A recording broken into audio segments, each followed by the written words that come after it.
I tried it on a Monday because a couple weeks ago Monday sounded like a great idea until we got to this Monday and a lot of people were like, oh, right, about that. So I appreciate you all being here very much. We'll see. I'm not promising that we'll end a little early, but it's possible depending only because these topics are sort of fresh in our mind and they're very thematic. This really is basically Unit 7 and then the very beginning of Unit 8, the beginning of the Cold War. And it goes right with your prompts that you had really just a few weeks ago now, right? The prompts were due just a couple weeks ago, starting with imperialism, era of progressive reform, World War I, Roaring 20s, Great Depression, World War II, and then the beginning of the Cold War. So we'll see how it rolls. You'll notice on the boards that I've already combined several areas. First of all, 28 and 29 are combined. That is the era of progressive reform. 32 and 33 are combined. That's the Great Depression. 34 and 35 are combined. That's World War II. So we really have 7 topics, even though it's technically 10 chapters, because we're starting with 27. So we'll see how it rolls. So go ahead, Sabrina. So here's the thing with 26. Not that 26 is not important. It is. But it's one of those chapters that at least usually the pageant goes into significantly more depth on than perhaps is necessary. What do you got to know about 26? The extinction of the buffalo because of the transcontinental railroads. You got to know the removal of the Native Americans to the reservation system, especially after the Battle of Wounded Knee. So the United States takes Oklahoma. You have to know that the Indian Wars are where Union soldiers go after the Civil War to basically remove the Native Americans from the West and to the reservation system. And then you have to know the Populist Party, which comes back again in that chapter. I briefly mentioned it in 23, and I'm going to mention it again in 28 and 29 because their influence is so key to the era of progressive reform. And that's really about it, at least usually. You have to know the Turner thesis, which I'll get to tonight because it was one of the reasons for imperialism. You know, even the cattle drive and the American cowboy, it's nice, but not necessarily required per se. So I'm not going to, not that 26 isn't important, but if you look at it, it's one of the longer summaries in the American pageant, and I'm just not sure we need to spend all that kind of time on it, really. So that's sort of where it is. So I'm going to start with 27. 27 is the imperialism chapter. And I mentioned this in class. One of the things that I got asked is, Timur, can we have a timeline or something to help us put these things in order? Well, I'll give you a timeline this week of just dates. More importantly, I've got an activity that we're going to do next week to help you put this in order. So I'm sensitive that we need this. So anyway, I will just call on readers, especially because our group is small but mighty tonight. So if I call on you, please be kind to do so. So we'll start with chapter 27. If you didn't pick up the packet, please do so. Thank you all for coming. I do appreciate your time. I know how hard you're working. When he's ready, if Manu Devaney would be so kind as to start us off tonight, starting with various developments on chapter 27, the summary, please. Various developments provoked the previously isolated United States to turn its attention overseas in the 1890s. Among the stimuli for the new imperialism was the desire for new economic markets, sensationalistic appeals of the yellow press, missionary fervor, Darwinist ideology, great power rivalry, and naval competition.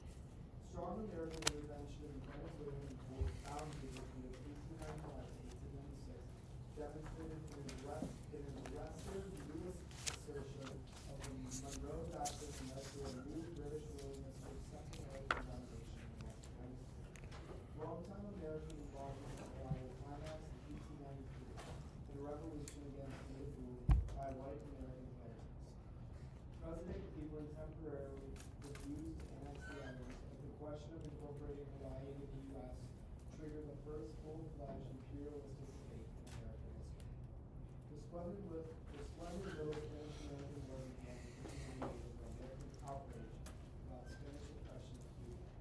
American support for the Cuban rebellion had been whipped up into intense popular fervor by the yellow press. After the mysterious Maine explosion in February 1898, this public passion pushed a reluctant President McKinley into war, even though Spain was ready to concede on the nation.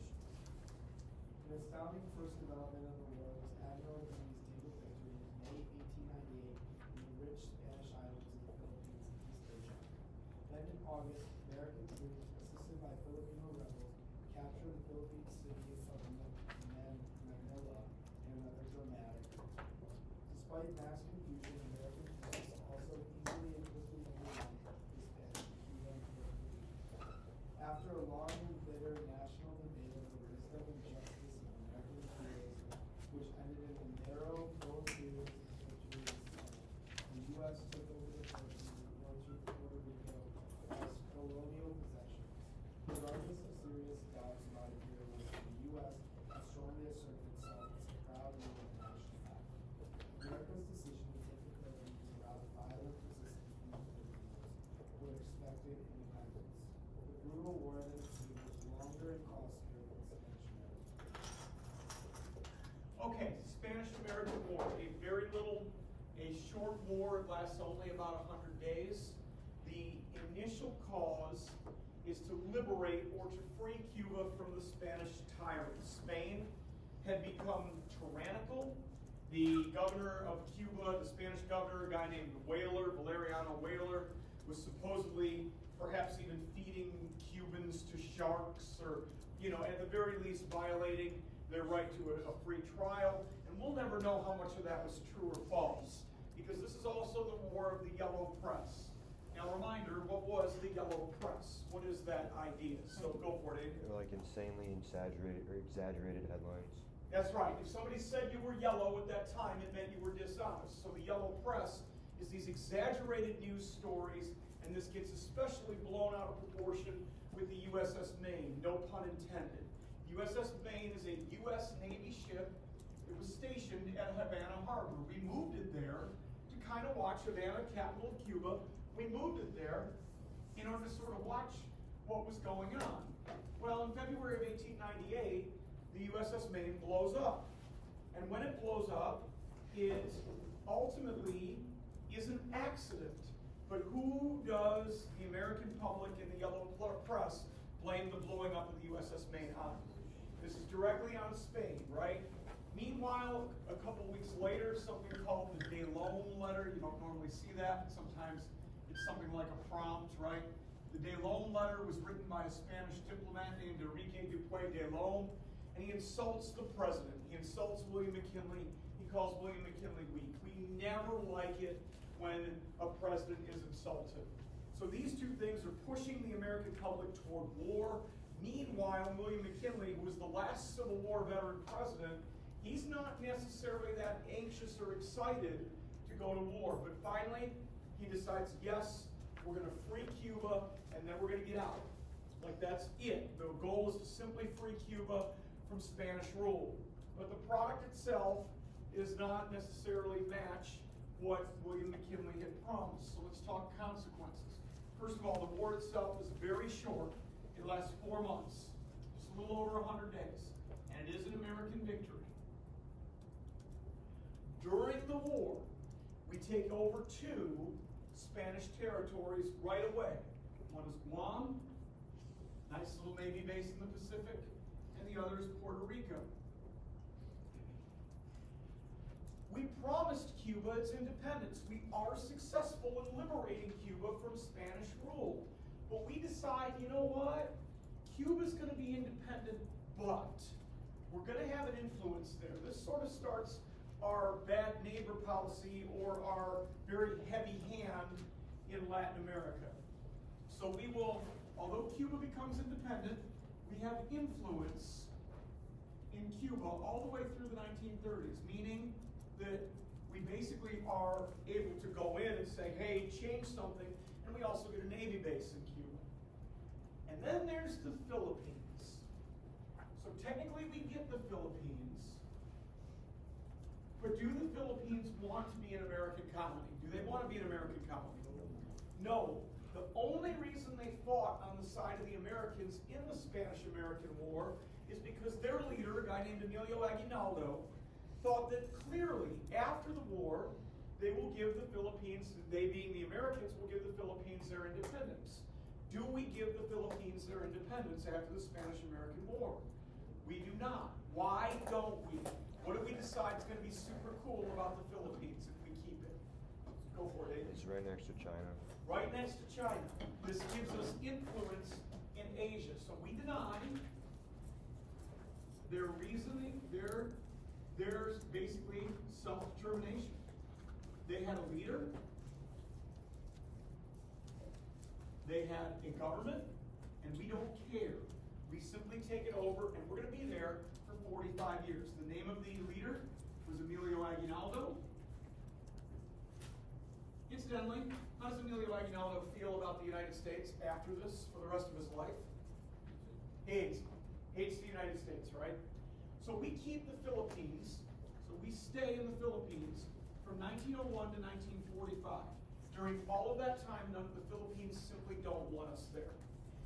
Meanwhile, since we have the Philippines and it's all the way in Asia, what is an island chain right in the middle of the Pacific that's halfway between Asia and the American West Coast? Go for it, here. Hawaii. So we also annex Hawaii. So why do we do it? Well, it's simple. We're going to put a Navy base there because it's halfway between the west coast of the United States and Asia. We know the name of that Navy base. We're going to talk about it a little later on tonight. What is the name of that Navy base? It's in Hawaii. Pearl Harbor, right? And the whole point of Pearl Harbor initially was a halfway point between Asia, whether it be the Philippines or China or whatever, and the American West Coast. Meanwhile, perhaps the biggest consequence, Philippines, Hawaii, Guam, Puerto Rico, right, and influence in Cuba is America's first empire, right? So this will change American foreign policy to imperialism. And we're going to be imperialist until World War I. Imperialism means domination of one country or area over another country or area. So what was America's first empire? It was Puerto Rico, former Spanish colony. It was Hawaii, which was independent. It was the Philippines, which was a Spanish colony that had a government itself, had a leader, wanted to be independent, as did Hawaii. It was Guam. We have influence in Cuba. We can't count that. But then enter Theodore Roosevelt. He adds to the game. He causes a revolution in a certain state in Colombia in order to build something. What am I thinking of there? Go for it, Aiden. Yes, and he says, okay, this is great. I'm going to add the Panama Canal. And then TR will go one step further. Not only are we out of the idea of the Monroe Doctrine, because we've shifted that now to imperialism, but TR will change the Monroe Doctrine with what he calls the Roosevelt Corollary.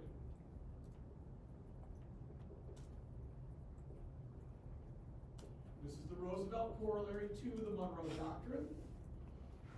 The Monroe Doctrine, remember, said the Western Hemisphere, is closed to colonization. Europe stay out, and any attack on anything in the Western Hemisphere might be an attack on the United States. He says, and the U.S. can get involved in any Latin American country that is in debt. This will start what becomes known as the bad neighbor policy that will last for about 30 years. Latin America really doesn't like us. We rip Panama away, okay, from Colombia. We add the Roosevelt Corollary. We are seen as a bully to them for about 30 years. This starts what they call the bad neighbor policy with Latin America. Okay, there was debate over this, especially in the Senate, between imperialism and anti-imperialism, but the imperialist debate wins out because there's more reasons. We've talked about this in class quite a bit, so kind of help me out here. What might be, there's six, maybe seven total reasons for imperialism, 3 really strong ones for anti-imperialism. What was one reason for imperialism, my friends? Aiden and then Sabrina go, all right, I'm not sure if your hand was up, but we'll give it a shot. New markets. New markets.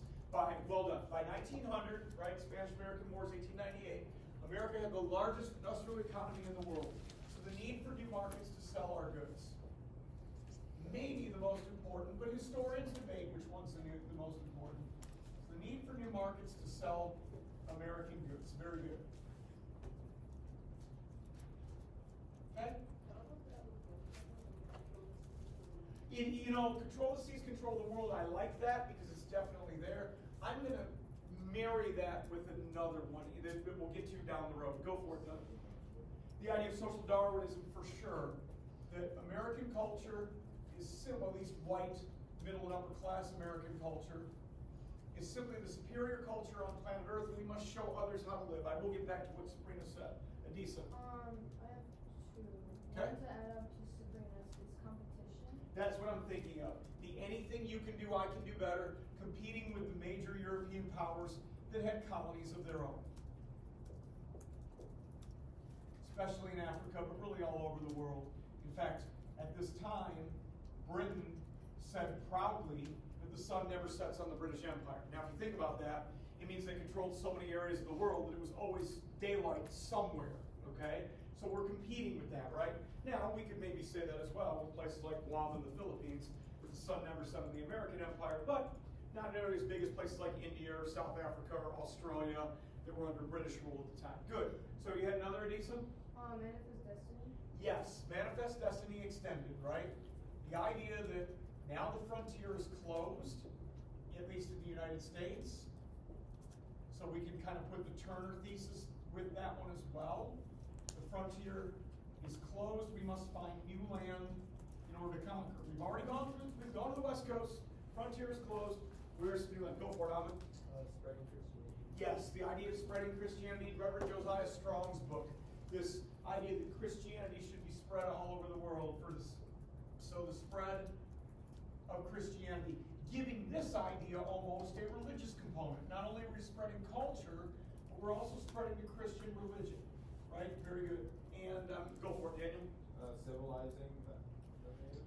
The idea of civilizing the savages, I think that goes with both of them, but that's true, and I hate to call them savages, but please know that I'm not trying to be politically incorrect. And that is sadly what Americans call them in the day. We're missing one. Think about why Alaska becomes so powerfully important for us. Go for it, Aiden. Resources. Natural resources, right? You take over this land, you've got the need for natural resources. Love this group. So very, very well done. I'm impressed. Now, reasons for anti-imperialism. There were three biggies. Anybody know one? Aiden, roll with it. Start us off. There shouldn't be American culture shouldn't be spread on other nations because it's too powerful by itself. Taking this and flipping the switch. Well done. So social Darwinism, the idea of American culture being superior. American culture is so superior that it should not be spread to other places, that other places don't deserve it almost. Good.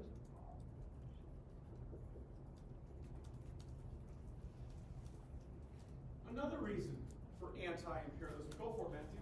There was sort of a precedent set in the American Revolution of not giving them the self-determination when we fought Britain, correct? That's right. We're violating self-determination that we get, and I like what Matthew did there. That's the 5 on the AP test slant for that. We're violating the self-determination of these areas when we fought for this in the American Revolution. Very clear when it comes to Hawaii, very clear when it comes to the Philippines that we're doing that. They had leaders, so this is some clear violations of self-determination, which is exactly why we fought, or at least one of the reasons why we fought the American Revolution. Well done. Excellent. Daniel, what's the other? Isolationism. Right, the idea of Washingtonian isolationism. So, G-dub tradition, in parentheses, of isolationism. Nice job, group. We knocked this chapter out of the park. Proud of you.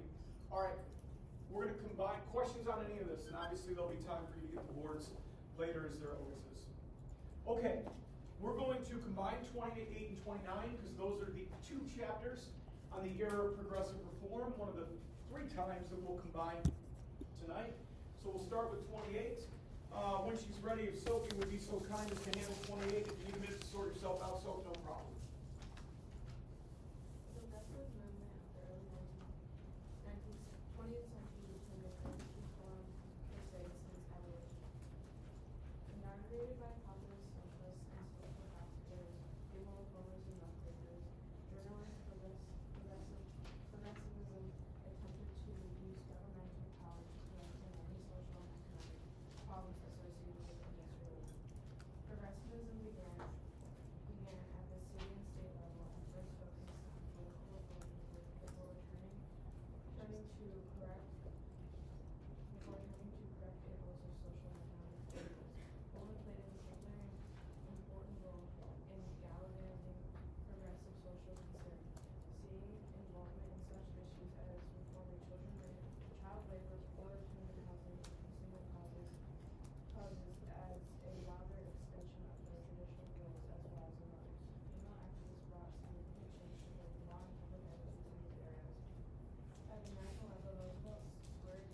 Wilsonian progressivism, so, and actually the very early beginning of World War I.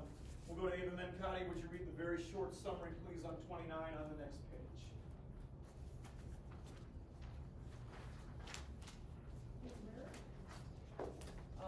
Packet on 29. Summary, please. It's a little tiny. Wilson and his new freedom introduced Roosevelt into his new nationalism in a contest over alternative forms of progressivism. Eloquent, idealistic former Professor Wilson successfully carried out a broad progressive economic reform of the tariff, finances, and trust. He also achieved some social reforms that benefited the working class but not blacks. Wilson's attempt to implement progressive moral goals in foreign policy was less successful as he stumbled into military involvement in the Caribbean and revolutionary Mexico. The outbreak of World War I in Europe also brought the threat of American involvement, especially from German submarine warfare. Wilson temporarily avoided war by extracting the precious Sussex pledged by Germany. His anti-war campaign of 1916 nearly won him re-election over the so poorly Republican. Okay, good. And then for progressive amendments, let me just finish my thought here. I'm sorry, I thought I could write this a little faster. All right, so let's go through the chapter. It's one that hopefully we know well. First of all, the goal, whenever you see the era of progressive reform, is to use government to correct the problems of the Gilded Age. This is the exact opposite of laissez-faire. We are going to use government as an agent for positive change. And this starts with Theodore Roosevelt and his square deal. If you dealt someone square at the time, then you simply said that you were being honest with them. So kind of the opposite of yellow, if you will. So Aiden, let's talk square deal. There's three of them, consumer protection, conservation of natural resources, and control of corporations. Good. So control the corporations. Man, that's different from the Gilded Age. Consumer protection.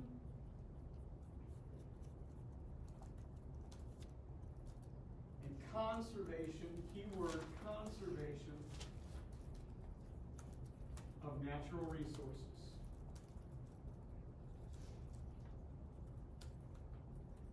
Okay, very good. So, control of the corporations. Let's put some bullet points to this. What's one specific example, could be anything, of TR controlling the corporations? Go for it, Matthew. Anthracite coal strike. Very good. That's the first thing he does, 1902. Remember, in the anthracite coal strike of 1902, he does not immediately side with labor, but he doesn't immediately side with management either. He calls for arbitration. The wild thing about that is that it's the first time that a politician doesn't immediately side with management in maybe, well, certainly in the industrial age, right? That maybe there is a politician out there who's going to be working for labor, and they come to arbitration. You might remember the strikers wanted their workday shortened to a maximum of 9 hours. They wanted a 20% pay increase, and they wanted their union recognized. They get the 9-hour workday, they get a 10% pay increase, and their union is not recognized. It's a true compromise, but it's not, hey, force yourself back, management always wins. How else? Go for it, Aiden. Enforcement of the Sherman Antitrust Act. Very good. 44 trusts that he will bust, but we got to be careful. Is he a trust buster or is he a trust manager? He's the trust manager, but very good. And I like the way that Aiden gave a specific piece of historical evidence. We are enforcing the Sherman Antitrust Act. Wilson will clean this up and pass the Clayton Antitrust Act, so that any loopholes, and we'll talk about what loopholes those were, that were in the Sherman Antitrust Act, he gets rid of all that. This will make all trusts illegal. So he does this with TR. We'll put 44 for the 44 trusts. Taft will bust 90 trusts. Taft is a lawyer by trade. He'll be a Supreme Court justice after his presidential career. To him, it's very clear. All trusts are simply bad. So So this is the only area where he is more progressive than TR. Otherwise, he is a big business conservative. That's what upsets TR when it comes to his friend Taft, or at least his former friend. Okay, how else does TR control the corporations? Go for it. I was gonna say one for consumer protection. Oh, sure. We can move down to that, sure. The Pure Food and Drug Act and the Meat Inspection Act. Very good. Both in 1906. We got the Pure Food and Drug Act.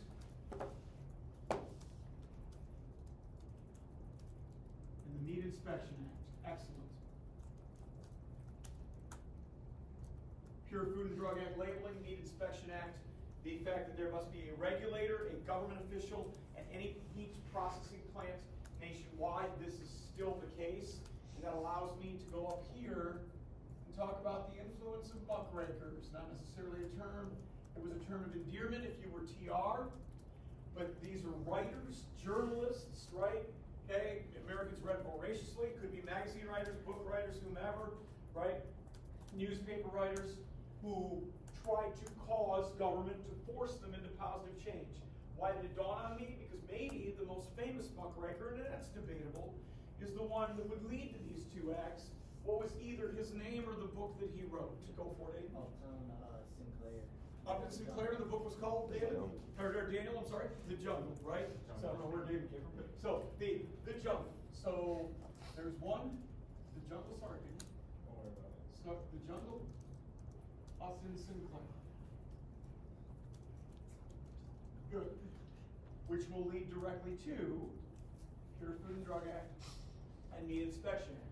Hopefully we can come up with at least 4 muckrakers. We got one right there. All right, in fact, we can probably get another one here because the most famous trust that Taft will bust is in the case of Standard Oil v. United States. It is Taft who will break up Standard Oil in 1911. Who's the muckraker that would lead to that? Give you a hint, she's a woman, a decent. Ida Tarbell, very good. Madam Muckraker was her nickname. So we've got Tarbell, put her first name there. And she writes a series of scathing articles of the corruption of Standard Oil in McClure's magazine, which would be used and lead directly to the breaking up of that. Excellent, well done. All right, let's go back to TR's square deal. We're getting a little messy, but we're tough people. We can handle it. What else does he do? Go for it, Aiden. The Newlands Act and the Antiquities Act. That's the 2 biggies for the conservation of natural resources. That's a great example of conservation because, one, it's using land where, in the opinion of TR, was to its best reasons. What a great thing to do and talk about since Earth Day was last Saturday. Newlands Act of 1902, putting dams in the West. There is no Las Vegas. There is no San Diego, at least as large as it is now. There is no Salt Lake City. There is no Denver as large as it is now. There is no Phoenix at all without the Newlands Act of 1902 damming the West. And in the Antiquities Act, preserving federal land for antiquity, meaning for your grandchildren and then their grandchildren, giving the president the right to put land aside for future generations.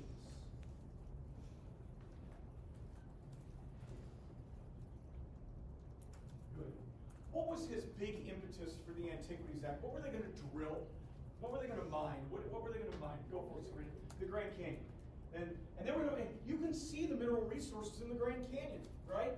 And so the thinking was, well, let's pull them out. And TR said, no, that's not going to happen.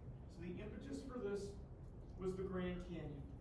TR will set aside 5 new national parks. He does not start the national park system, but he sets so much land aside that Woodrow Wilson will start the national park system in order to manage all of this land. He also puts 5 times as much actual land aside for forest reserve that had been put aside by that time. So he is the impetus to start the National Park Service, which will start in 1916. By the way, do you remember the animal that is on the shield of the National Park Service? It's done on purpose. It's a buffalo. Okay? So because of course Yellowstone is perhaps the area where there are the most buffalo in really the country now. A couple other things on control of corporations. What does TR shockingly do to JP Morgan? What does TR do to JP Morgan? What does it do? Supreme Court. Yeah, sues them, right? Northern Securities versus the United States. Northern Securities was the name of JP Morgan and James J. Hill, but you forget about him, and I get why. It was the name of JP Morgan's railroad company, and the Supreme Court will side with the United States, one of the 44 trusts that TR breaks up. He also regulates railroads in the Elkins Act and the Hepburn Act, which will control railroads. These two acts will make rebates illegal and free passes illegal as well. These were old Populist Party ideas. More on that in a minute. Let's move to Wilson. Wilson is an economic progressive. He is going to tackle what he called the triple wall of privilege, and that is tariffs, banks, and trusts. And we already talked about trusts, because that's what he does here with the Clayton Antitrust Act. What this did is it cleared up any loophole in the Sherman Antitrust Act. It made all trusts illegal.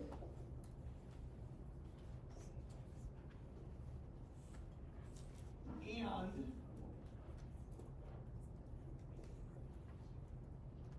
said labor unions were not against trade.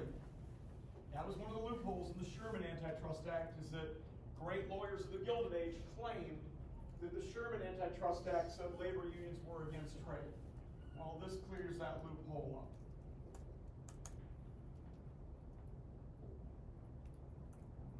Now, Wilson's a Democrat. These other two are Republicans.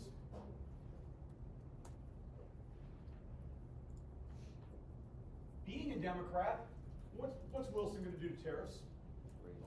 Lower them, and he does, which will give us the first in order of the four progressive amendments, which is the 16th Amendment. In order to lower tariffs, the 16th Amendment is passed, which is an income tax, but it's a special kind of income tax. The income tax is what? Graduated. Very good. It is a graduated income tax. It's the same thing. And I'm going to put a little P here, because that's an old Populist Party idea. So is railroad control, the Elkins and Hepburn Acts. So is initiative and referendum, which comes out during this time. The next amendment to be passed is the 17th Amendment, which changed how America elects what type of government officials. Changed how it elects what type. Very good, senators. This is a direct election of senators.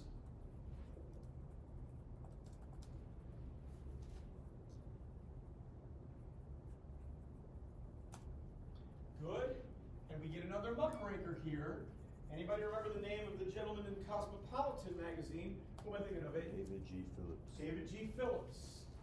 He writes a series of articles saying that 75 of the 90 senators were basically paid off by big business.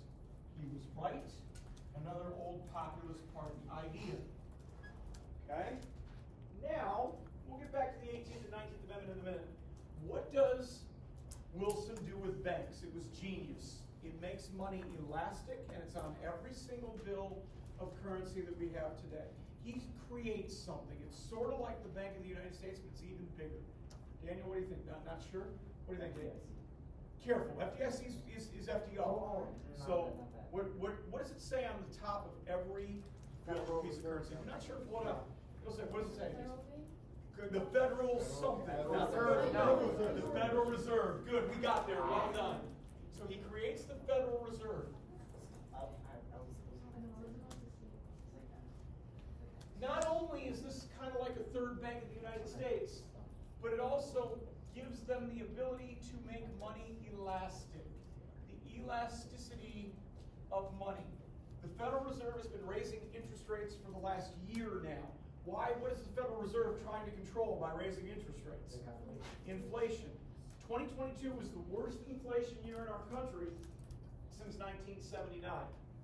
Now let's get back to the role of women in the era of progressive reform. I'm going to put some last names up here.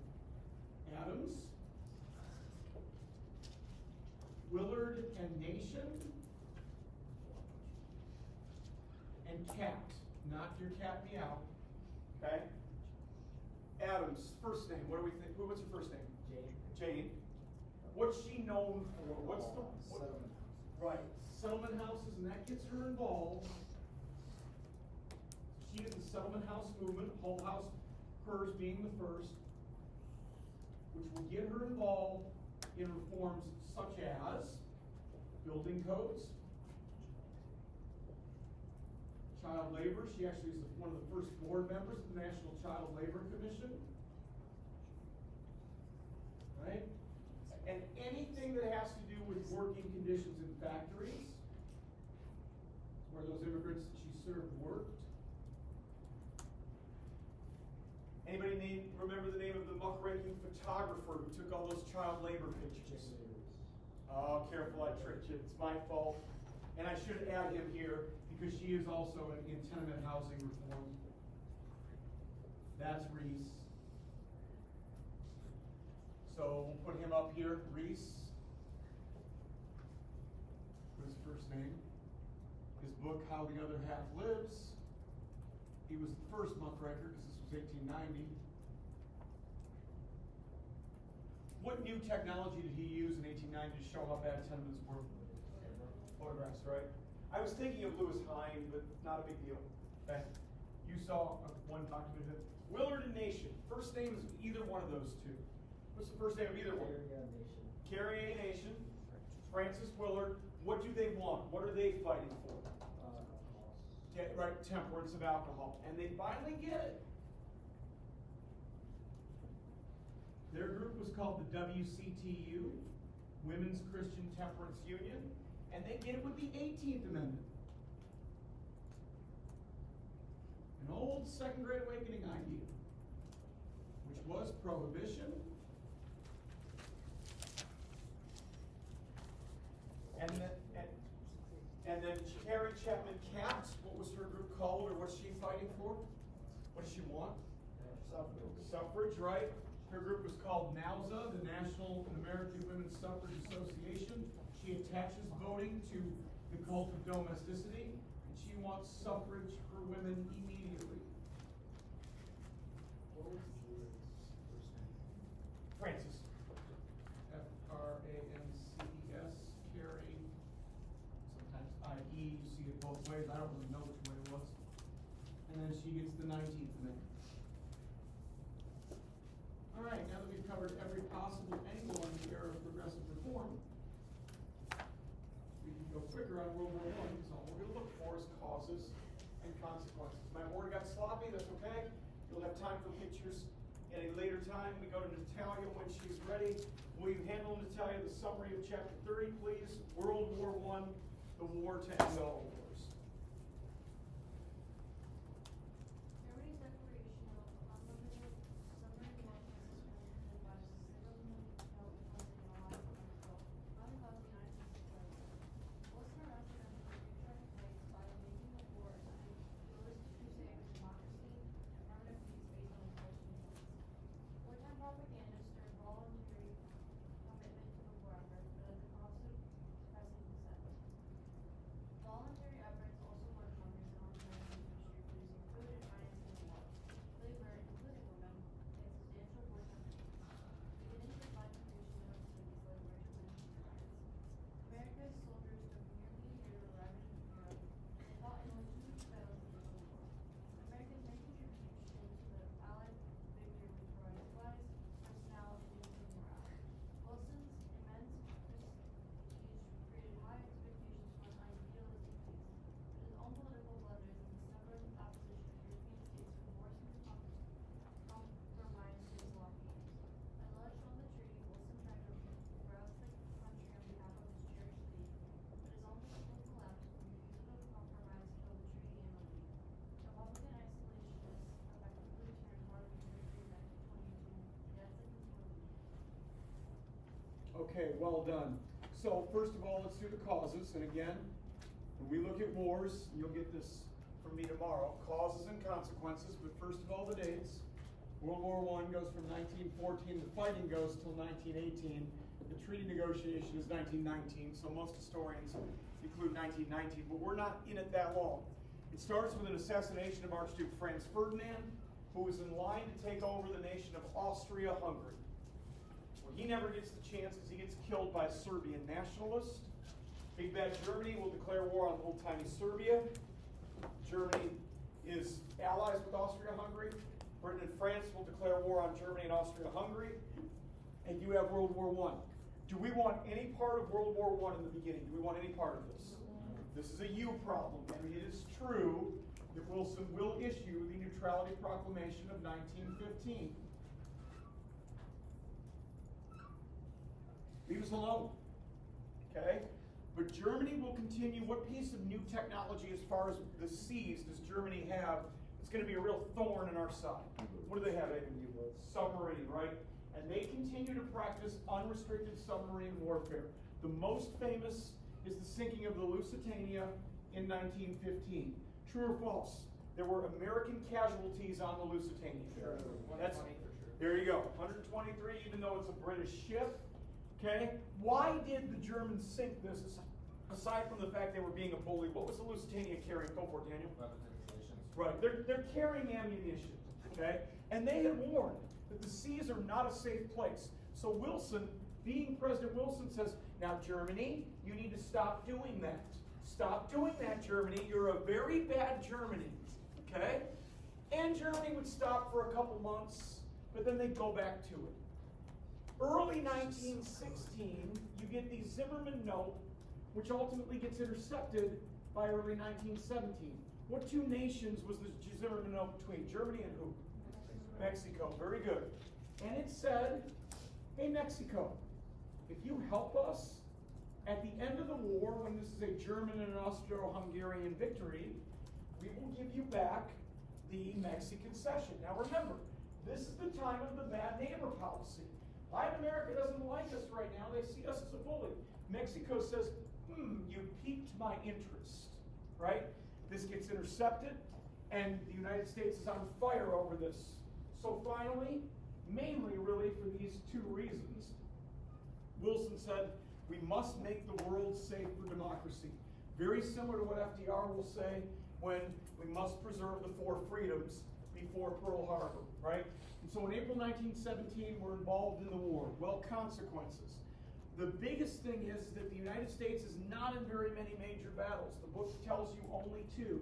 But the U.S. will tip the scales in favor of the Allies. This is sort of in a stalemate between Britain, France, and Russia and their allies, and Germany and Austria-Hungary and their allies. The U.S. entering will tip the scales toward Britain, France, and at least initially, Russia. We'll talk about them in a minute because they're a consequence as well. And finally, lead to a German defeat, or lead to a German and an Austro-Hungarian defeat. Okay, now let's talk about Russia. Russia will actually remove themselves from World War I.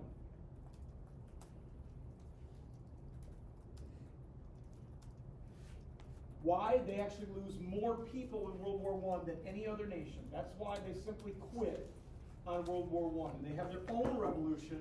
What happens in Russia? What am I thinking of? They're right. It becomes the Communist Soviet Union. Which, let's do the causation. This will lead directly to the first what in the United States? First Red Scare, right? Very good. In the 1920s, a major consequence. Okay, let's talk about American foreign policy. Woodrow Wilson has a plan for world peace, which he calls the 14 points. Little problem. The rest of the major players of the world want this treaty to punish Germany. So Wilson gets only one of his 14 points included in the Treaty of Versailles. What is that one? Go for it, Daniel. League of Nations. He gets a League of Nations. He sacrifices the other 13 for the good of the League of Nations. But all treaties must be approved by Congress. They can go for it. The League of Nations doesn't get passed, which makes it obsolete. That's right. It has no power because what country never joins the League of Nations? Hashtag America, right? Why does America never join? Because the backlash of World War I is so powerful. And America will never join, and it will turn isolationist until World War II. I'll put the years on that from 1920 to 1941, which is Pearl Harbor. Meanwhile, the actual Treaty of Versailles does punish Germany, and the punishment is so severe that in 1933, there's a new leader of Germany that says we're not going to follow the Treaty of Versailles, and he begins taking over German territory. Who is this leader that I am thinking of? Adolf Hitler, unfortunately. Hitler will take over. So this treaty is so weak, or maybe so flawed is a better word, that it will lead directly to exactly what people were trying to avoid, which is World War II. Okay. So this is actually a logical place to break, to be honest with you, even though we've only done 3, and we're a little early for that, but we only have 4 to go. Let's take 10 minutes or so, and we'll come back at, say, like 6:38 or so. Killed this group. I'm really impressed. These are big, heady topics tonight, and all 3 of them we did well. So let's take our break, because it's a logical place to do so. We'll start back with the Roaring 20s, just because it leads so cleanly into the Great Depression. Good work. Take a pause, my friends. We'll start back at 6:38.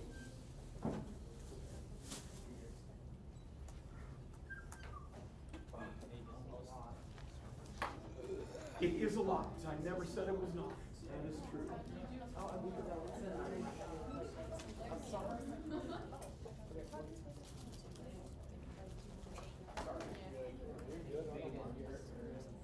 Whoa.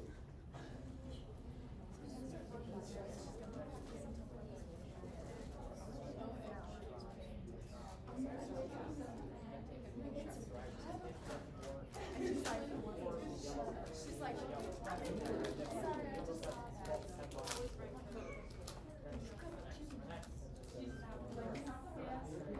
like I didn't want to press her at all. Oh, I put my hands on her. Please don't pull my house. Yeah. Oh, it's literally the beginning of it. See what it's doing, so they know what that is.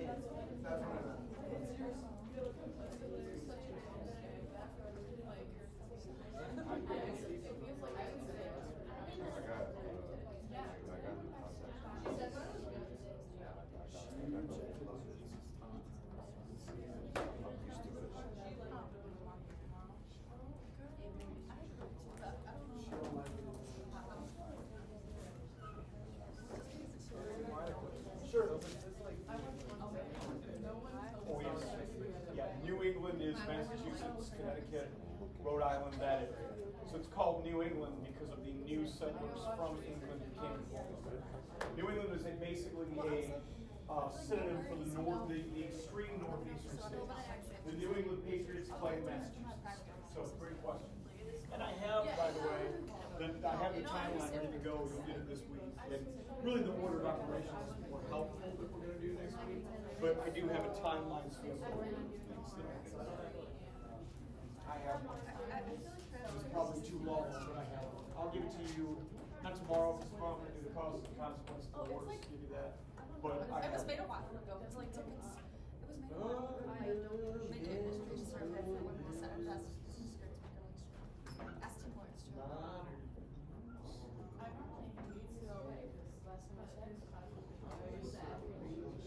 I do.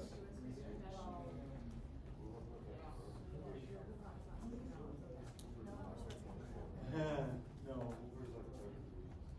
You got Gerald Ford yet? He restores the presidency, even though he restores honor to it. So that's an option. You have George W. Bush. I mean H.W. Bush, excuse me. That's fair, yep. George W. Bush is probably more like 28 or so. I'm trying to think of ones who, you got James Garfield, even though he didn't serve very long. Noble, he was trying to, he was trying to, restore, get corruption out of government. It's fair. I think that's fair, yeah. Who'd you put it? Oh, 44. Yeah, those two are fixed. I agree with you. And I'd say Franklin Pierce is 42. Because he served as a drunk. It wasn't really his fault. He lost his son in a train car accident. And he turned to the bottle for like comfort for that. It was really, I mean, his only son. But he passed the Pendleton Act, and that was it. He didn't want to be president. Like nothing. He had no desire to be president ever. But he did pass the Pendleton Act. That's true. It gets hard because how many do you rank below William Henry Harrison, who served for a month? And historians rank some below, but I mean, if you serve for a month, you're not. But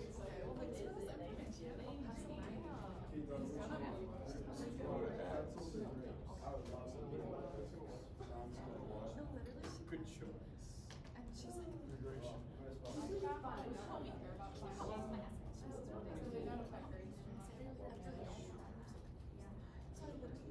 1920s.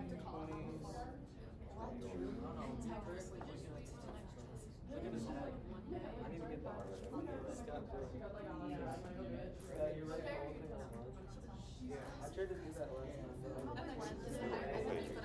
Barely got it. Get on my list. I started just spamming, but then I just. You know, why are you putting your feet on my coat? I put them on a chair. I wasn't put them on your coat.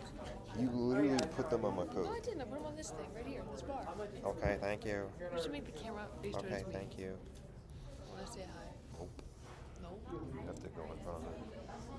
Timor, Well, then I should go away. just want to let you know, I have written 5 sentences of the assignment due tonight that I will send home. Good job, Scott. And as you know, number 15 will be labeled as gangster rape. I do know that, Scott. I will say this, at your DBQ, we found something. I feel like Cleveland The sucks. style Em chose I don't think to do Cleveland's top is 25. exactly what I want you to do on the AP test. Maybe Cleveland is not Score top 25. strong and solid, not perfect. Go ahead, you they dropped get a couple bailed out. there, Yeah. but strong and solid. Time constraints. Right. For both the we should go DBQ and next. the LEQ, that is exactly how I want it. So Nick, I literally wrote on it, you'll see it next week when I get them all back, we found something. Like, that's exactly what I want you to do. You do that, you're gonna be fine. I think we know what we found. Oh, we know, I'm sure I know what It this is is. lore of the second. Yeah, oh, I had no idea there was a sequel. Oh, that's very exciting. Very exciting. Very exciting. Very nice, yes. Okay. 6 causes. Hoover's response.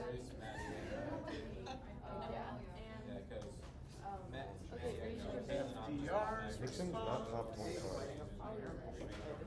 Oh, put it on the list. These are ready. What we learned.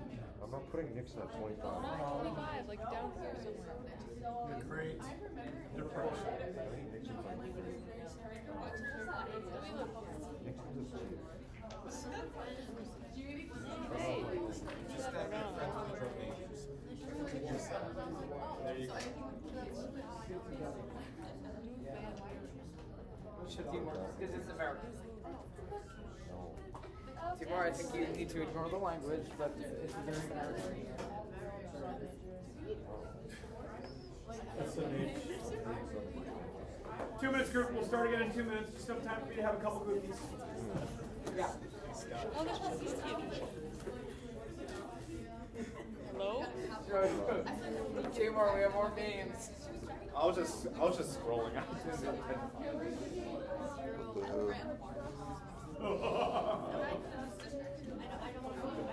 Because I take everything you said. Because I'm really fast. Alright, Timor, I got my top 25. Because I'm really fast. And you did the math. Because I'm really. 2 minute warning, 2 minutes. I have really Interesting front of Reagan. And there's not kind of days where it's like, and so I keep going, and then it's, and then, so I try to back out. Oh, you did? I would fly times. Yeah, Clinton paid off for that. Clinton would be ranked top 10 if it wasn't for the Monica Lewinsky and the impeachment. That's the only reason. Yep, because the historians do that. Because they, economically, he's one of the best. End of story. 2-minute warning group, 2 minutes. It's just thing listening. That's guts, man. Put FDR in there once. I always just like that. I will argue that FDR navigated more in his time than any other president. Now, that's really not fair to Lincoln, because Lincoln was dealing with Civil War. Might not be fair to Washington. It's 1 minute warning, 1 minute. It's how do you be a president? Nobody knew. However, at the same time, Great Depression and World War II, like that is pretty insane when you think about it. Okay? 30 seconds. Tessa's going to start us because I know that she really would like to read. You'll be okay. You'll be okay. I have one more minute. Quickly, yes, because I want to get started. I want to make sure we finish. I'm sure you know something.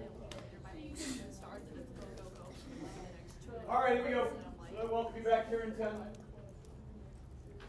5, 4, 3, 2, 1. Love you all. Small but mighty group this evening. I appreciate the work that you're doing. Tessa, take it away. Chapter 31, please. The Roaring Twenties. So,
okay, thank you very much for that. So we get a real reaction here to World War I. And we basically close our doors in a lot of ways. First of all, the 20s featured 3 Republican presidents. All of them are pro-business. You could even argue they were laissez-faire.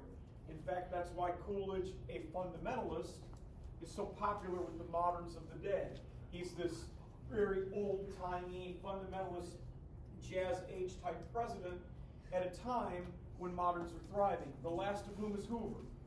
Hoover would have been a very good president, except did Hoover have any idea how to deal with the Great Depression? He did not recognize that. If the economy would have kept booming, he would have been fine. So this chapter starts with the isolationist reaction. Well, reaction to what? And that's World War I. So what does that contain? Well, 3 pro-business Republican presidents, the first of whom announces we're going to return to normalcy. Normalcy meant we're done with the era of progressive reforms. Normalcy meant we're done with imperialism. We're done with entangling alliances with other nations. And we're done with immigration. Two acts get passed. The Emergency Quota Act of 1921 and the Immigration Act of 1924, which Heimler calls the Origins Act. Same thing. The Emergency Quota Act, that name is important, to whereas the U.S. government saw immigration as an emergency in 1921, therefore lowering the amount of people who could come to 3% of what each nationality had in the nation in the 1910 census. And that still didn't close the doors enough. 3 years later, the funnel becomes even tighter, to take that cartoon's analogy. And it goes down to 2% of the 1890 census. What is the big impact here? What happens to immigration? Something happens for the first time in American history, going all the way back to colonial America. Go for it, Adisa. People stop immigrating out. More people start leaving the country by the end of the decade than were coming in. Had that ever happened before in American history? The melting pot was closed. This has some other repercussions. It's sadly, this isolationist reaction leads to the re-emergence of the KKK. Unfortunately, the KKK is at its height in the 20s. It expands its hatred, unfortunately, not only to African Americans, but to anyone who's not white, Anglo-Saxon, which means of English descent, and Protestant, meaning that they are a Christian faith that's not Catholic. And it also leads to the first Red Scare. A direct reaction, we listed it here, to the Soviet Union being formed, Russia falling to communism. We fought right next to the Russians in World War I. To see a large nation that was our ally fall to communism scared the living daylights out of Americans in the 20s. Labor, their rights declined significantly. On a political level, these three act much more like Gilded Age presidents than they do progressive reform presidents. Now, features of 1920s culture, and this is not an inclusive list. I probably should at the very least add movies. Include, but are not limited to, easy credit. What could you buy on credit in the 1920s? Anything. Basically anything. This is not credit cards. This is paying on an installment plan. An installment plan, and they still advertise this like with cars. 0 down and $3.99 a month in modern car payments, for example. The growth of advertising, where for the first time, products are specifically marketed and targeted at an audience. The automobile and the assembly line, especially. Now, this $5 a day is a byproduct of a math problem. And it is, basically the assembly line in general, is two things. One of these is an invention from the market revolution by Eli Whitney. What invention am I thinking of here? Interchangeable parts, right? So you've got interchangeable parts.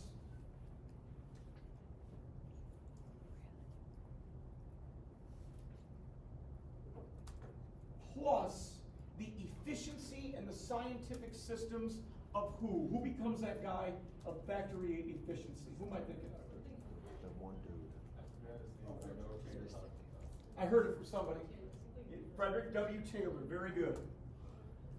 And Henry Ford read Frederick W. Taylor, and he said, yes, I want to do this. And he makes so much money from his assembly line that he's able to offer a wage of $5 a day. Why does that matter? Connect this to African Americans, please. Go for it. We'll go ahead and another. They were trying to escape like the sharecropping in the South, so they all moved to the North to work in the. There you go. And what do we call that? The what of African Americans? The Great Migration. Good. This is the Great Migration of African Americans. And the Goldilocks conditions, meaning the perfect condition for this Great Migration, was all set up because not only did you have $5 a day, economic opportunity, were immigrants coming to the country in the 1920s to work in these factories. Immigrants were closed, so the factories needed a labor force. So you get the Great Migration of African Americans off the sharecropping plantations and to the north. Now, we'll get to buying stocks on margin at the very end of the chapter. Let's talk fundamentalists and moderns. Give me an example of a belief system of a fundamentalist. Could be anything. Go for it, Daniel. Women should stay at home. Okay, so the cult of domesticity. Good. Let's go to the moderns. What's the modern counter to that, Matthew? Okay, we'll get to the, yep, so we'll get to scopes. Yep, that is an example of the debate. So we'll get to scopes in a second. By the way, today, April 24th, is the day that John T. Scopes took the bait and taught his class evolution. He would be arrested for it. Go for it.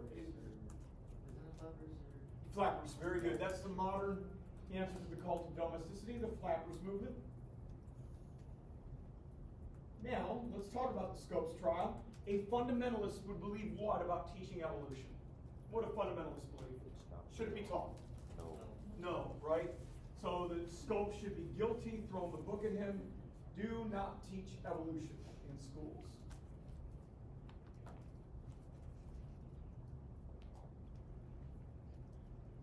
A modern? Absolutely teach evolution. We're missing a biggie here. There's some, go for it, Andy. Alcohol. Yeah. What does a fundamentalist believe about prohibition? Are they in favor of it or are they against it? In favor, right? So fundamentalist is in favor of prohibition. Moderns basically ignored prohibition. Let's add some others. Typically, not always, but fundamentalists typically were more popular in rural areas, typically lived in rural areas. Moderns typically lived in the growing cities. We could also add at least a modern thing. How did moderns feel about birth control at the time? How did moderns feel about it? Did they accept it? Yeah. So they accept the new birth control movement.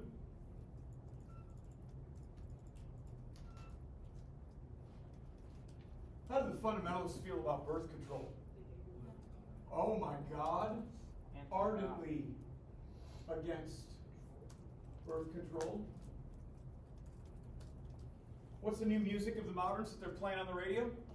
Jazz. How did fundamentalists feel about jazz? Devil. Yes, jazz was the music of the devil. Good. Okay, let's go back to buying stocks on margin. What's the problem with buying stocks on margin? Better question for me, what did this do to the stock market? Buying stocks on margin made the market go up and up and up and up and up, but what was the problem with that? Say it again, Sabrina. It's invisible money. It was not backed by enough actual real money to support how high the stock market got. And the stock market will always correct itself, and it did in this case as well. What happens to the stock market on October 29th of 1929? It crashes. She gone. And when she gone, okay, one of the things if you buy stocks on margin then and now is that a stockbroker can call in the loan at any time. Good Americans had their loans called in, so they tried to pay those loans off. Where did they go to try and get that money to pay loans off from? The bank. If everybody then and now goes to the bank at the same time and takes their savings out of the bank at the same time, what happens to that bank? She gone. And when that bank was gone, so now the savings are gone. Companies continued to produce goods at 1920s level that people all had bought on credit. Did people have money to continue buying those goods anymore, whether it be refrigerators or vacuums or radios or cars? So what did the companies do to their workers then? They had no choice but to do what to them? She gone. Lay them off, right? And you have this and then by the way, the Hoover administration that we'll get to in a minute, he's got this genius idea. Let's raise the tariff to the highest it's ever been. So that Americans will buy American. Oh, little problem. Americans have no money to buy anything. So what happens to trade with European countries because this tariff becomes so high? She gone. Okay? So you have this perfect storm, and then you add to it, what happens to poor farmers in the Great Plains due to weather during the Great Depression? They can't farm anything. There's so much dust that their farms, she gone, and they moved to California. Do they really want them in California? No. So there's the difference. The panics of the 1800s caused by one or two things. Overproduction or overspeculation, things like railroads, and maybe too much grain or corn production.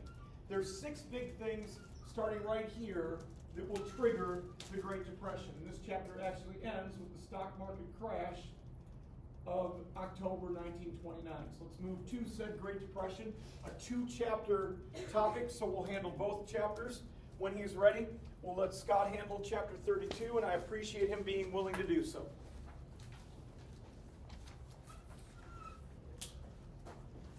Just a summary, please, Scott. That's the one, thank you. The Republican governments of the 1920s carried out active pro-business policies while undermining much of the progressive policy lines of Eisenhower. The Washington Naval Conference initiated American desire to withdraw from international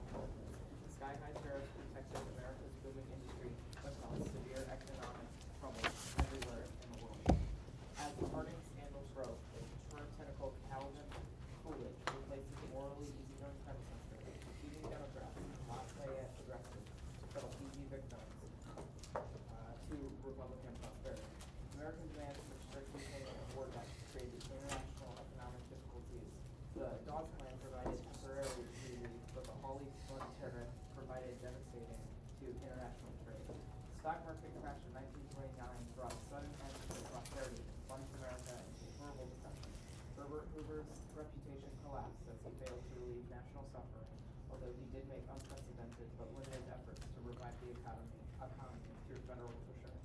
Limited efforts because he would not help the people directly. More on that in a minute. Flip the page if you would. Lila Ackridge, would you be so kind as to handle 33? Again, a 2-chapter topic, the Great Depression.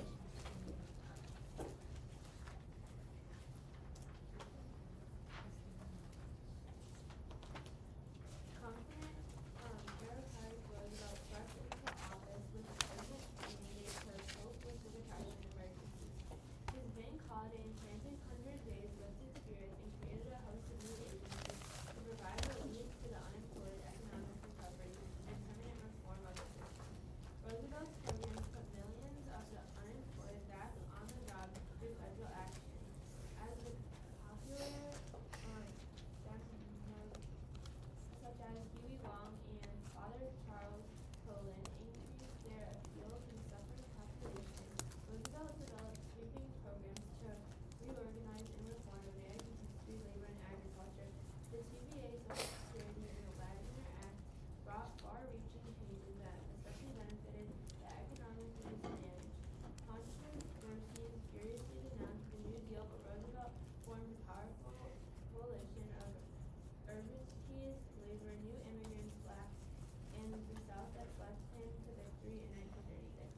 A decade after ratification of the 19th Amendment, women began to exercise their rights both politically and intellectually.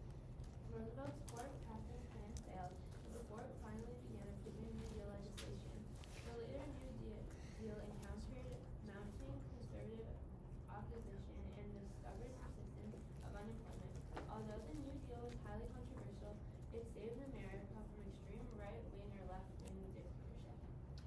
That last sentence is important, and we'll get to that in a minute. Yes, FDR's response was controversial. No, it wasn't perfect. And no, it doesn't end the Great Depression. World War II does that. But he navigates it in a manner that does not cause total upheaval or uprising. That's what document number 2, the Evolution, Not Revolution political cartoon, was trying to show. So first of all, let's get on paper very clearly the 6 causes of the Great Depression. Buying stocks on margin for as little as 10%. In modern times, you can still buy stocks on margin, but it's illegal to put down less than 50%. Most stockbrokers, because of what we learned from the Depression, require at least 75%. The easy credit of the 1920s. These 2 things will ultimately lead to bank failures because everybody tries to go to the bank at the same time to pay these 2 things off. And there is no national banking insurance at the time. That comes from FDR's response. Meanwhile, sadly, you have continued overproduction of goods. Companies continue to produce goods at 1920s levels because nobody's buying these goods anymore. What does that do? What do companies have to do to their workers because of this? Lay them off. Lay them off. So this is going to lead directly to unemployment.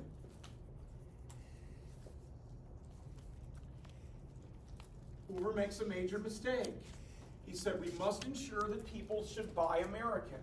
So he will raise the tariff to the highest in American history. Now he's a Republican, a big business Republican, going all the way back before Republicans to the Whigs, right? Those are the parties that typically raise tariffs. This was a terrible idea to gouge 60% rate. It was called the Hawley-Smoot tariff. So if you see that, that's what it was. It's the highest tariff in American history. It was done to ensure that Americans would buy American. But instead, it basically cuts off all foreign trade because it's so oppressive. And then finally, the only one that's really sort of unrelated to this is the extreme drought for farmers in the Great Plains will displace them. The Dust Bowl. Farming already was not good in the 1920s, right? And this will displace farmers and force them to move west to California, but they don't really want them in California. So, what is Hoover's response? He actually has 2 different segments of this. What is his initial response? What does he do initially? Daniel, what does he do initially? He does the tariff. All right, so that's one. We got to put that there. What does he tell the American people? What's he tell them initially? It'll fix itself. So initially, he says this is simply a business cycle.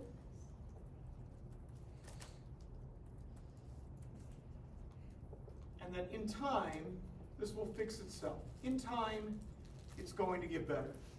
By the end of 1930, a year after the stock market crash, do Americans want to hear that this is a big business cycle and it will fix itself? No. And even Hoover, by the time he leaves office, he does start a few new programs. Hoover Dam is named after him, for example. But his biggest program was called the Reconstruction Finance Corporation. RFC, even on the big test here, would be fine. In fact, if you didn't put it and you said Hoover did very little to help the people directly, that would be fine. But you want the 5 on the AP test. The Reconstruction Finance Corporation is Hoover's big plan. It takes all the way till 1932, so the Depression had been going on over 2 years when he does this. And here's what he says, that he will give major money, aid if you will, to states, to banks, and to corporations. This sounds like a great idea, and FDR would keep the Reconstruction Finance Corporation. He doesn't get rid of the RFC. What's the problem that you see with the RFC, though? What's the problem, Daniel?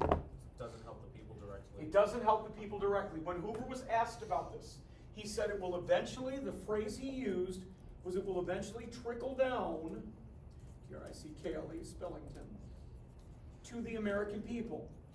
And maybe it would have, but we'll never know because there was no time to waste. Enter Franklin D. Roosevelt. And in the election of 1932, he wins because one of his campaign slogans is, I don't know what I'm going to do, but I'm going to do exactly what? Something. I will try and do something. He promises to do something to help the people directly. So in 1932, plus he's building in morale. He's playing Happy Days Are Here Again. So he promises to do something. He's not sure what, maybe no one is sure what, but he promises to do something to help the American people.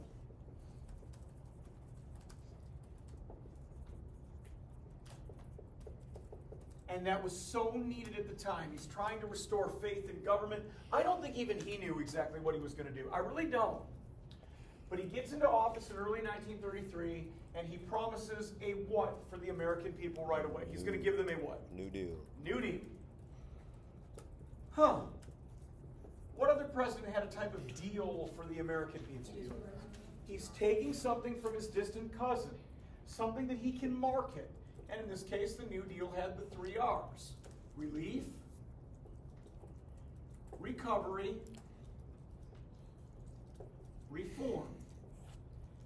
No, you do not have to know every New Deal act. It's nice to know that in his first 100 days, there's more legislation than at any other time in American history. That's cool. But regardless, there's a few of these that you should probably wrap your head around. The most successful relief act is so relief that it morphs into recovery, and that's the CCC, Civilian Conservation Corps. What did the CCC actually do, or who did it employ? Go for it, man. People could get jobs for the government, doing like setting up poles, planting trees, all that type of stuff. Yep, what kind of people did they hire? Men, 18 to 30. Did they get to keep all of their salary, the CCC members? Did they get to keep it all? Where they have to? I need to ask a better question. Where did they have to send 25 out of the $30 a month they made? Where did they have to send it? To their family. Why would they do that? What was FDR trying to do? He's trying to stimulate what? The economy. Spending, the economy, right? So the CCC, maybe the most popular program. These were young men, 18 to 30, who are doing things like they're in camps. So maybe they're planting trees or building telephone poles. Some case building buildings or making drains, any of that. Recovery. The 2 biggies are the NRA, which ends up being deemed unconstitutional, because this was basically a business regulation, okay? You can, if you want the 6 on the AP test answer, this is replaced by the Wagner Act, which is what document 5 on your DBQ is about. The Wagner Act guaranteed certain rights to workers. And then the Agricultural Adjustment Administration, the AAA. This act paid farmers to not do what? Farm. Okay? They said only 40% of a certain crop was going to go into circulation. Why only 40%? What do you think that would do to the price of that crop? Make it go up. If supply goes down and demand remains the same, what happens to price? Goes up. And then they said the other 60%, we're going to pay, the government's going to pay a check for that other 60%. Win-win for farmers. First one's deemed unconstitutional, so they pass the second one. Reform. 3 biggies. TVA still around, FDIC still around, and the crown jewel of the New Deal, Social Security. TVA brought electricity to what area of the country that was super poor at the time? Tennessee. Mid-South, right? Mainly Tennessee. Did it also put people to work in building the TVA? Yes, absolutely. So it win-win. It took an area that needed the employment, gave them the employment, brought electricity to that area, an area that was super poor and had none. What was the problem with the TVA then? Why did some people, especially Republicans, criticize the TVA? Thought it was socialism. They thought it was socialism. Oh, by the way, the definition of socialism is government control of business. Was this perhaps socialism? Yes. Is the TVA still around? Yes. Headquartered in Knoxville, Tennessee. So it's still there, and it's some of the cheapest electricity rates in the country. So, yes, we got over it. FDIC did what to banks? It guaranteed what? Go for it, Aiden. Well, it guaranteed $5,000 back then, that would be insured. Good. Is the FDIC still around? Yes. Mr. McBride, who teaches, among other things, marketing, says never put your money in a bank that does not have the FDIC insurance. This is actually really important today with online banks because there are so many of them. If you don't see it FDIC insured, don't trust it. The vast majority of brick and mortar banks like a Huntington or a Flagstar or even like Walled Lake Schools Credit Union are FDIC insured. Does it work? Do banks stop failing after the FDIC is actually established? Yes. 5,000 banks failed in the first 3 years of the Great Depression. After the FDIC, less than 100 will fail. It does work. And then Social Security. Social Security guarantees what for retired Americans? It guarantees them a what? A monthly check, a something. In fairness, maybe not at first, but in modern times, do workers pay into Social Security their whole life in order to be able to draw from it? Yeah, the minute you start working, those of you who have jobs, if you get an actual check, like you're able to pull up on your computer a check stub for your direct deposit, they take Social Security out. And when you're 65, you can draw on that Social Security. Actually, in modern times, if you wait till you're 70, you actually get an even bigger of a Social Security lump sum check per month, not only because you waited 5 more years, but you're doing the government a favor by not drawing it until 5 years later. You see, they keep your money longer. Okay? It's one of the ways that we're handling Social Security from the baby boom. All right, let's talk about critics. Democratic critics said that the New Deal, what, went too far or didn't go far enough if you were a Democrat? Did not go far enough. Not far enough, right? Said the New Deal was too pro-business, didn't go far enough. So this said that the New Deal did not go far enough. Let's put a name to that. It was something that in prompt number 5, when I read the prompts a couple weeks ago, a lot of you missed. There was one very famous Democratic critic, who am I thinking of, Aiden? Huey P. Long, who said, I'm going to give you a check for $5,000, every family. That is over $40,000 today. Do you think people were listening to Huey P. Long? Yes. Sure they were. So the most famous of this is Huey P. Long. Republican critics then obviously said that the New Deal went too far. What group of people were the most famous Republican critics? Oh, I stumped you. First time tonight. Who did FDR fight with throughout all of his presidency? The Supreme Court, right? It's led to his court packing scheme that does not get off the ground. 7 of the 10 justices, now technically Supreme Court justices are apolitical, but they're all appointed by a president that will have a political party, right? 7 of the 9 of them, I don't know where 10 came from, 7 of the 9 justices at the time had been appointed by Republican presidents. So they fought with FDR throughout at least his first 2 terms. By the time he leaves, he hung around so long that he appointed 6 justices. All right, so what did we learn from the Great Depression? We learned 2 things. What's one thing we learned from the Great Depression? Go ahead, Aiden. The government has to get involved to stall the depression. In times of crisis, especially economic crisis, the government must get bigger. It must get involved in the lives of the people, at least in some way. You could argue FDR was too big of a reach, but the government must get involved in the lives of the people in times of crisis.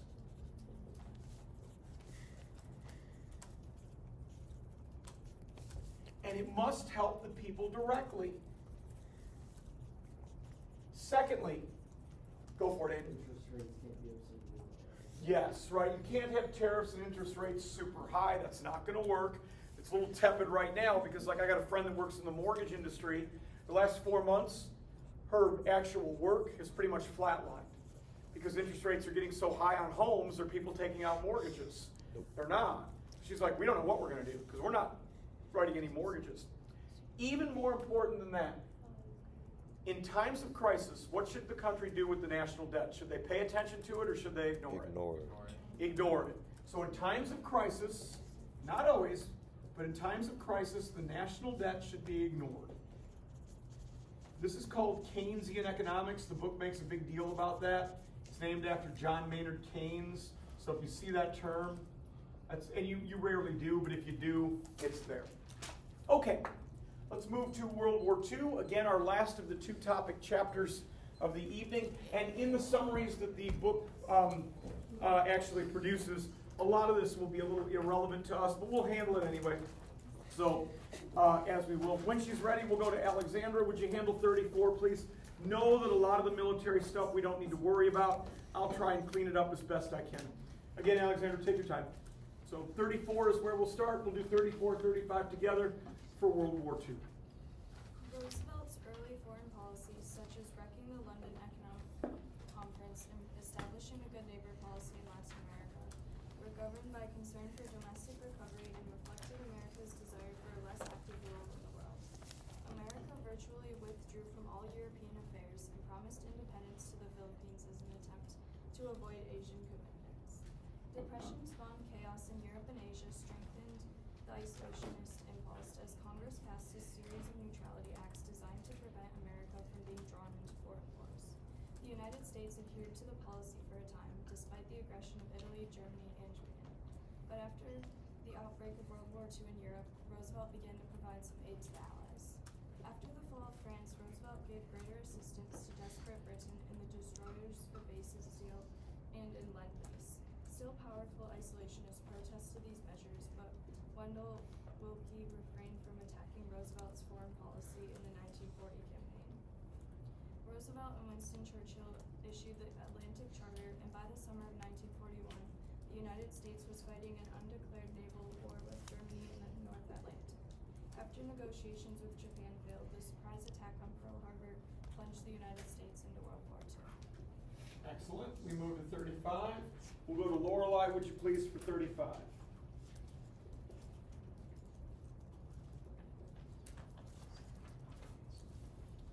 America was wounded but roused to national unity by Pearl Harbor. Roosevelt settled on a fundamental strategy of dealing with Hitler first, while doing just enough in the Pacific to block the Japanese advance.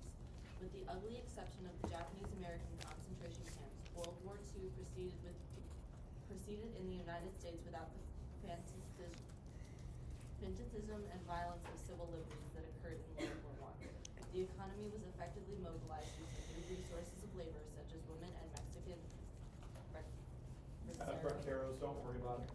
Numerous African Americans and Indians also left their traditional rural homelands and migrated to war industry jobs in the cities of North and West. The war brought full employment and prosperity, as well as enduring social changes as millions of Americans were uprooted and thrown together in the military and in new communities across the country. Unlike European and Asian nations, however, the United States experienced relatively little economic and social devastation from the war. The tide of Japanese conquest was stemmed at the battles of Midway and the Coral Sea, and American forces began to slow strategy of island hopping towards Tokyo. Allied troops first invaded North Africa and Italy in 1942 to 1943, providing a small compromise second front that attempted to appease the badly weakened Soviet Union, as well as the anxious British. The real second front came in June 1944 with the D-Day invasion of France. The Allies moved rapidly across France but faced a setback in the Battle of Bulge in the Low Countries. Meanwhile, American capture of the Marianas Islands established the basis for extensive bombing of the Japanese home islands. Roosevelt won a fourth term as Allied troops entered Germany and finally met Russians, bringing an end to Hitler's rule in May 1945. After a last round of brutal warfare in Okinawa and Iwo Jima, the dropping of 2 atomic bombs ended the war against Japan in August 1945. Okay, so the causes of World War II are actually fairly simple. The initial war starts in 1939 when Germany invades Poland. This is Hitler's 5th invasion. The first 4 the world sort of tolerated because nobody wanted another world war. This is only 20 years after the end of World War I. People remembered that. And if you're 40 in 1939, you were 20 at the end of World War I, and you remember the Great War. So this will have Britain and France declare war on Germany and their allies, and you end up with World War II, unfortunately. Allies Italy, that was the model that Hitler used, was Benito Mussolini in Italy. And Japan, because Hitler was impressed with the rape of Nanjing so much that Japan, he basically gives Japan a deal that he thinks that they can rule the world together. Now, initially, does the U.S. want any involvement in World War II? No. Here we are again. They say it's a you problem. Well, the war goes really well for Germany, and by the end of the first year, so by 1940, only Britain is left as a major democracy in Europe. Okay, Hitler conquers France, and by then FDR is like, okay, the writing is on the wall. Yes, we're going to offer all aid to Britain, but more importantly, we're going to be in this war. So FDR gives the genius, in my opinion, the second most powerful American speech ever given, the 4 Freedoms speech, that says we as Americans have a duty to protect the 4 freedoms. Freedom of speech, freedom of religion, freedom from fear, and freedom from want. Topped only by Dr. King's speech, which we'll start tomorrow with, where you'll get a chance to pick out what you think is the best line in that speech and reword it. Anyway, so this was January 1941, and sure enough, we are pulled into this war, kicking and screaming, December 7th, 1941, a date which will live in infamy, World War II. So what are the consequences? Well, first of all, it is the most supported war in American history. It is nary a challenge. You can't find anyone who said we shouldn't be fighting in World War II. There were clear enemies, Hitler, the Japanese, Mussolini, and we must defeat the enemies because they're going to take over the world if we don't. That really was the thinking. So 16 million go fight, including 100,000 women. But more importantly, on the women front, 6 million of them become Rosies. Rosie the Riveters, who are going to protect what becomes known as the arsenal of democracy, which means our factories become where tanks and planes and such are used by the Allies to win the war. Very briefly on military history. The Battle of Midway, which is in the Pacific Ocean. Midway is an island chain, will push the Japanese away from the American West Coast and back toward Japan. Unfortunately, this will lead to the Supreme Court case of Korematsu versus the United States, which in 1944 is upheld, which removed Japanese Americans to internment camps, basically holding camps. They were worried that they would spy after Pearl Harbor. Now let's be very clear. How many Japanese Americans were ever convicted of spying against the United States during World War II? 0. None. This, in my opinion, is the biggest negative on FDR's presidency. But it happened. It's that nasty tradition we have where during wartime, sometimes civil liberties from some Americans are stripped away, and this happens to Japanese Americans in World War II. Okay, to continue. Okay, we fast forward to D-Day, which is June 6, 1944. where the Allies, in a massive invasion of France, will begin to push the Germans out of France. It takes a little time, but it ultimately is successful in doing so, leading to VE Day, which is Victory Over Europe Day, in May of 1945. Meanwhile, another consequence. FDR runs for re-election twice, in 1940 and 1944. So what, you say? Why is this special? Why do we really care? Daniel, why is it special? It's his third and fourth term. It's his third and fourth term. In 1940, that's before Pearl Harbor, probably should have put it over here, he said, I would like to retire. But world events, specifically Britain being the only democracy left in the world at the time, said I have to stay. And enough Americans agreed with him. In 1944, he doesn't even campaign. Why doesn't he campaign in 1944, Aiden? He's got a little thing happening, like he's trying to fight World War II. Okay? A little bigger, as far as the agenda. So after VE Day, Victory Over Europe Day, or Victory in Europe Day, will the Japanese surrender at the end of VE Day? No. No. FDR dies, so another consequence when FDR dies, April 1945, the same month actually that Adolf Hitler commits suicide. They serve the same amount of time. FDR's genius, as I mentioned earlier, is the fact that he navigates the Great Depression and World War II while doing so without total upheaval of the government like what happened in Germany, where it fell to evil, it fell to a dictator. Okay? Meanwhile, as the United States is discovering the fact that pushing the Germans back toward Germany after D-Day, they sadly discover the Holocaust. Over 300 concentration camps. More on that in AP World, but we certainly need to mention it as a consequence, a sick consequence, costing 9 million lives at the expense of Nazi Germany. Now, after FDR dies, Harry Truman becomes president.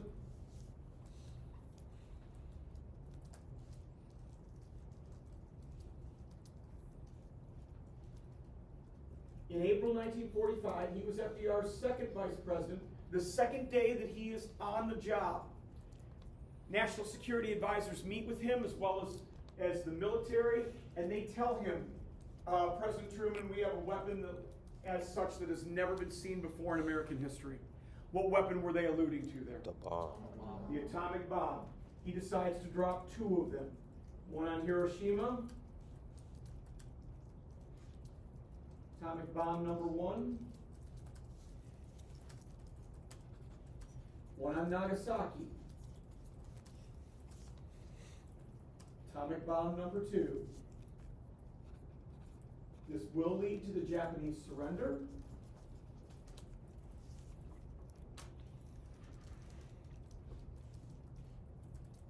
The war ends. Naval sailors come home and kiss random girls. Perhaps you remember. More importantly, at the end of World War II, what country has the strongest economy in the world? The USA. Hashtag America. Our economy actually improves. One of the consequences that I probably should put over here, and I know my marker's dying, I'll go grab better markers here in a minute for the last chapter, is World War II ends the Great Depression. We're also the most powerful country in the world for all of 4 years. Why only 4 years? What happens in 1949? The Soviets get a bomb. The Soviet Union detonates their atomic bomb. So the U.S. is the most powerful, and period. I mean, they are the superpower country in the world for 4 years, from 1945 to 1949. And when the second Red Scare will start, and the Soviet Union detonates an atomic bomb. Okay, I'll give you a minute. Here, if you handle chapter 36, I'm going to go grab another marker from my room so we can handle the Cold War. We got just enough time, group, so we'll sort it out. Would you please, Kara?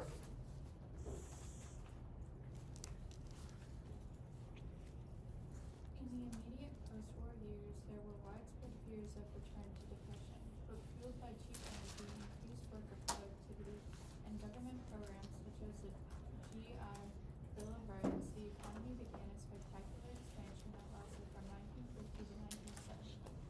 This burst of affluence transformed American industry and society, and particularly drew more women into the workforce.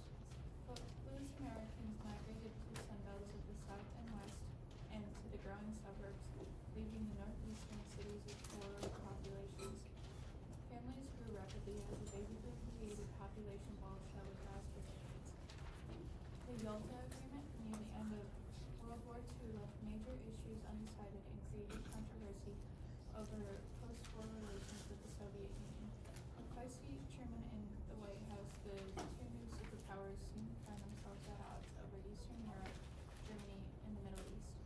The Truman Doctrine announced military aid and ideological crusade against international communism. The Marshall Plan provided economic assistance to starving and communist-threatened Europe, which soon joined the United States in the NATO military alliance. The Cold War and revelations of spying aroused deep fears of communist subversion at home that culminated in McCarthy's witch hunting. Fear of communist advances abroad and social change at home generated national and local assaults on many people perceived to be different.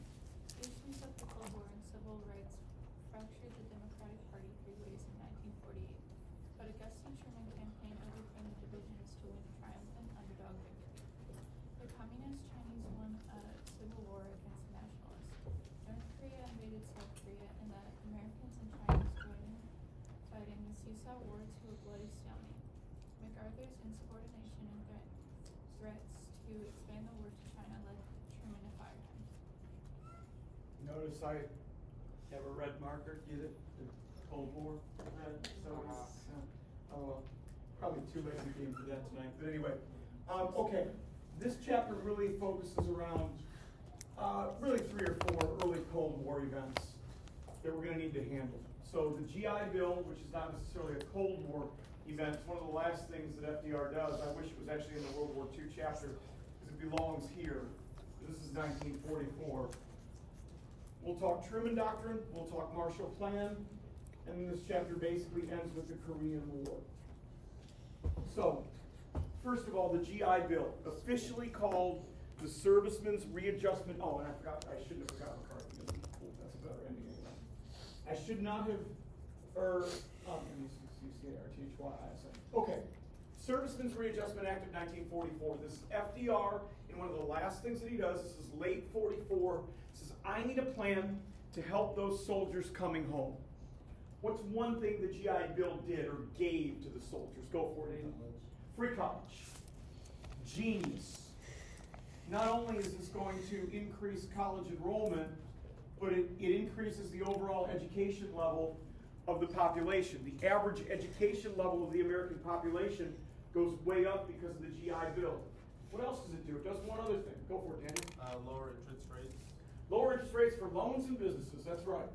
So if you are a veteran, you get a very cheap loan on either a home loan or a business loan. Let's focus on the home loans. This is one of the reasons that Americans are going to start moving during the Cold War to what type of areas or what type of cities? Think Levittown. What am I thinking? Suburbs. Yeah, suburbs. So this is one of the reasons for the movement out to the suburbs. The Freeway Act is another, that comes in another chapter, so I'm not going to worry about it here. The Truman Doctrine. What will we, and again, another change in foreign policy, right? We go, so tonight, we go from imperialism, World War I, that changes back to isolationism. World War II, we're pulled in. This Pearl Harbor will end our second round of isolationism, or a return to isolationism. World War II gets its own foreign policy. Truman Doctrine then says we're going to contain what, Daniel? Communism. Whatever we need to do, we're going to sell out to contain communism. This will start a new foreign policy that we're going to be addicted to until the Soviet Union falls in 1991. That new foreign policy would be called interventionism. We will intervene, if necessary, to contain communism. That gets us involved in Korea, we're going to see later this week. It also gets us involved in Vietnam. Included in that interventionism, go ahead. The Marshall Plan is basically we buy our friends. Yes, the Marshall Plan. We spend billions of dollars, billions with a B, to aid 17 European nations to help them rebuild after World War II. Good. These 17 nations include Germany and Italy. What's special about Germany and Italy taking this aid? Roll with it, Abe. We're the two powers of fascism, Mussolini and Hitler. Did we just fight them in World War II? Yes. How many times in world history had a country ever in the past rebuilt a country they had just fought in a war? It had never happened. Why? Because, as Aiden said, we're buying our friends. These countries, therefore, do not fall to communism.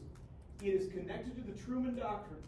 So they remain democrat, at least West Germany does. We know East Germany does. So they become allies with the United States. Then and now, Dan Carlson is taking northern students to Europe, or to Italy, next year, right? So that's directly because of the Marshall Plan. Speaking of containment of communism, we get involved in the Korean War. Why? On June 25th, the very best day of the year, of 1950, the communist North Korea invades the democratic South Korea in June of 1950. What is our goal in this war? The military objective is what? Who are we going to help here? That's right. We will not let South Korea fall to communism. The U.S. sends troops. How does the Korean War end? How many Korean countries are there? One or two, even today? Two. The war ends with communist North Korea, democratic South Korea. This is the end of the war. This is the start of the war. What changed on the Korean Peninsula? Nothing really. I mean, the border changed a little bit in the sense in 1953. Question: did the United States meet their military objective in the Korean War? Yes. The goal was to ensure South Korea did not fall to communism. Okay? And so in this case, the military objective is met. We'll see on Wednesday that in Vietnam, similar idea, military objective was not met. In this case, it was met. I got 30 seconds for McCarthyism. Joe said 205 State Department members, and perhaps as many as 1,000 in U.S. Army were commies. Did he have any proof? No. What rats him out? His trials were shown on what in the 1950s? TV. Television. He's ratted out, but it is a great example of the Second Red Scare, which starts when the Soviets detonate their own atomic bomb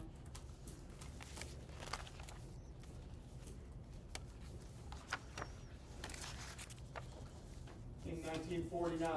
It leads to an arms race, which is basically anything you can do with military technology.